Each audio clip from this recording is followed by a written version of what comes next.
Y encima ahora quieren cupo las minas.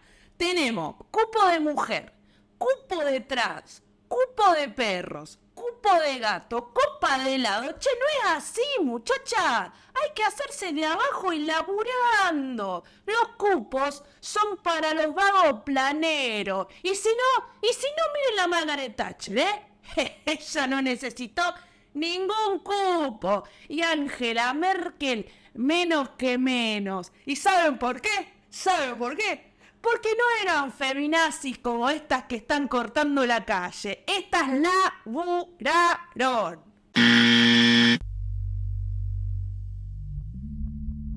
Bienvenidas, bienvenidos y bienvenides a ¿Dónde están las feministas? Un podcast que explora las voces y pensamientos feministas sobre 3 temas importantes, aunque no los únicos, de la agenda internacional: la guerra, la economía y la política. Realizado por Fundación Meridiano y Poliedro Radio Universitaria de la Universidad de San Isidro. Hoy presentamos la guerra. Las mujeres han participado en política desde mucho antes del comienzo de la lucha por el sufragio femenino. En la historiografía feminista, lo que se conoce como segunda ola son los movimientos de mujeres sufragistas que se dan en algunos países desde 1860 hasta mitad del siglo XX. Esto quiere decir que para la historia universal, las mujeres podemos participar como ciudadanas plenas desde hace bastante poco tiempo.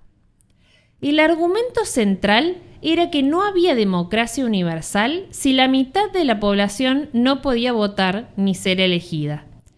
Las resistencias a este derecho argumentaban que por esta razón las mujeres descuidarían su rol como amas de casa. A pesar de lograr el derecho al sufragio femenino, la política continuaba siendo un ámbito predominantemente masculino, donde eran muy pocas las mujeres que accedían a cargos legislativos o ejecutivos, aún teniendo igualdad de derechos cívico-políticos. Es por ello que en distintos países se impulsó lo que se conoce como Ley de Cupo Femenino, que le daba obligadamente un 30% de lugar a mujeres en las listas a cargos electivos. Argentina fue el primer país de América Latina en sancionar una ley de cupo en 1991. Recientemente, en algunos países de América Latina se ha promovido políticas de paridad, es decir, el 50% de los lugares en las listas y también en los gabinetes de gobierno para mujeres. En este sentido, la Convención Constituyente de Chile marcó un gran hito, convirtiéndose en la primera asamblea en el mundo en contar con paridad de género en la discusión y redacción del texto constitucional. Los primeros movimientos feministas buscaban la igualdad legal en términos de representación política. Sin embargo, aún existe una enorme desigualdad en la distribución de poder en el mundo. De 196 países miembros de Naciones Unidas, más Kosovo, Palestina y Taiwán, solo 17 tienen a una mujer como jefa de gobierno. Es decir, el 9% de los gobiernos del mundo está en manos de mujeres. También hay pocas mujeres frente a organismos internacionales. Ngozi Okonjo-Iweala, directora general de la OMC, Christine Lagarde, presidenta del Banco Central Europeo, Kristalina Georgieva, directora del FMI, Audrey Azoulay, directora general de UNESCO, Ursula von der Leyen, presidenta de la Comisión Europea, Winnie Byanyima, directora ejecutiva del Programa Conjunto de Naciones Unidas sobre el SIDA, y Michelle Bachelet, que finalizó su mandato como alta comisionada de las Naciones Unidas para los Derechos Humanos, son algunas de las mujeres que representan en los organismos internacionales. Tal es la desigual representación que, por ejemplo, Naciones Unidas nunca tuvo una secretaria general mujer. Es claro que el rol de las mujeres en el ámbito internacional es un nuevo techo de cristal. Se puede observar en el ámbito diplomático, en donde también predominan los representantes varones. Por esta razón, desde hace casi 10 años en algunos países se impulsan lineamientos de política exterior feminista. La política exterior feminista busca asegurar los derechos y la participación de la mujer en el proceso de toma de decisiones centrales, incluyendo las negociaciones de paz. Implica transversalizar la perspectiva de géneros como política de Estado y, por consiguiente, en su política exterior. Es un ámbito de cooperación entre los países para intercambiar, aprender y fortalecer las políticas de igualdad de género. Esta política exterior feminista se propuso primero en países europeos como Suecia y Francia, y luego se extendió hasta los países de América Latina.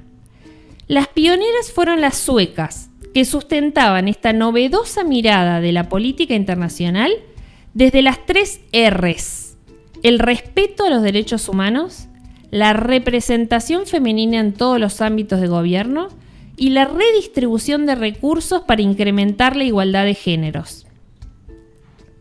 La estrategia de política exterior feminista de Francia tiene 5 puntos.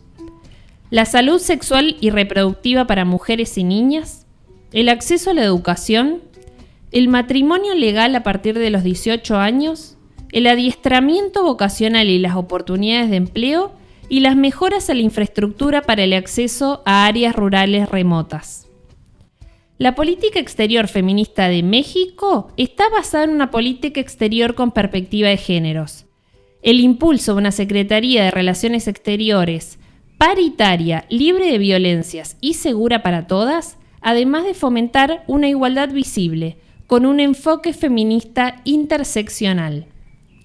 Chile promueve desde el Ministerio de Relaciones Exteriores una política exterior feminista que posee 2 vertientes, una hacia dentro del ministerio para ir incorporando a las mujeres en los espacios de poder y otra hacia afuera, para posicionar la mirada multilateral en la política exterior desde la perspectiva de la transversalidad de género.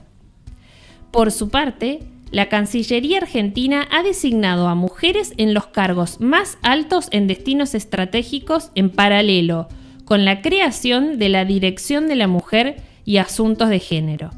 Sin embargo, existe un debate vigente sobre el rótulo de política exterior feminista. Mariel Lucero y Dulce Chávez, académicas feministas argentinas, consideran que la definición de la política exterior como feminista implica nombrar como resuelto un problema profundo de desigualdad en la representación y que le permite a funcionarios y comunicadores hacer un uso superficial del término feminismo. A cambio proponen el término política exterior con perspectiva de géneros y agenda feminista, que resalta la gradualidad de las transformaciones que han de realizarse, así como también el trazado de una perspectiva latinoamericana de lo que entendemos por feminismos. Los debates sobre la representación de las mujeres a menudo se refieren a un tipo de ellas. En general son blancas, occidentales y con altos niveles educativos. Esto se debe a un sesgo que la autora argentina María Lugones llamó colonialidad de género, que ha invisibilizado a las mujeres indígenas y afrodescendientes a lo largo de la historia.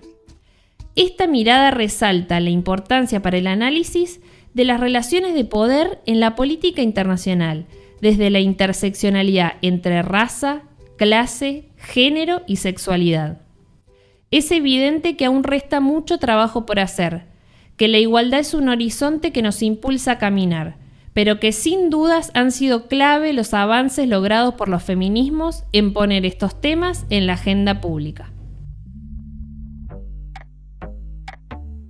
Cuando preguntan ¿dónde estamos?, respondemos: las feministas estamos aquí y allá, en la economía, en la política y en la guerra. Estamos, desde el origen de la desigualdad, mostrando una forma distinta de mirar y habitar el mundo. sosteniendo la radical certeza de que las mujeres también somos personas.